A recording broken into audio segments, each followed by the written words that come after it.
চীনের ইউনান প্রদেশের গবেষকরা 5টি নতুন উদ্ভিদ ও প্রাণীর প্রজাতি আবিষ্কার করেছেন।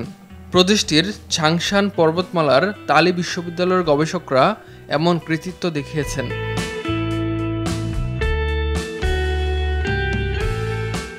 নতুন আবিষ্কৃত এসব উদ্ভিদ ও প্রাণীর মধ্যে রয়েছে একটি নতুন আইরিস এবং 4টি পেনোরোপা কিট। নতুন উদ্ভিদ প্রজাতির নাম দেওয়া হয়েছে আইরিস ছাংশানেসিস।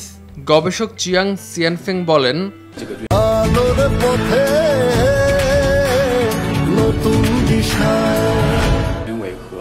এই আইরিস আমাদের জানা অন্যান্য আইরিস প্রজাতি থেকে আলাদা। আমরা নিশ্চিত করেছি এটি একটি নতুন আইরিস প্রজাতি। আইরিস একটি বৈচিত্র্যময় প্রজাতির উদ্ভিদ। বিশ্বব্যাপী এর 300টিরও বেশি প্রজাতি রয়েছে। এর মধ্যে চীনে পাওয়া যায় 60টিরও বেশি। অন্যদিকে নতুন আবিষ্কৃত 4টি পেনোরোপা কিট হল পেনোরোপা হুয়াডিয়ান বা পেনোরোপা কুরং, পেনোরোপা শেংইং ফেং এবং পেনোরোপা ভাজরয়েডস।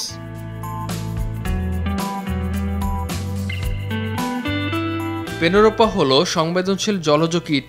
এটি বনাঞ্চলের উঁচু পাহাড়ি ঝর্ণা কিংবা দূষণমুক্ত জলাশয়ে বাস করে।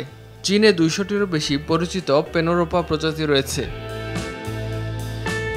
ইমতিয়াজ আহমেদ, RTV।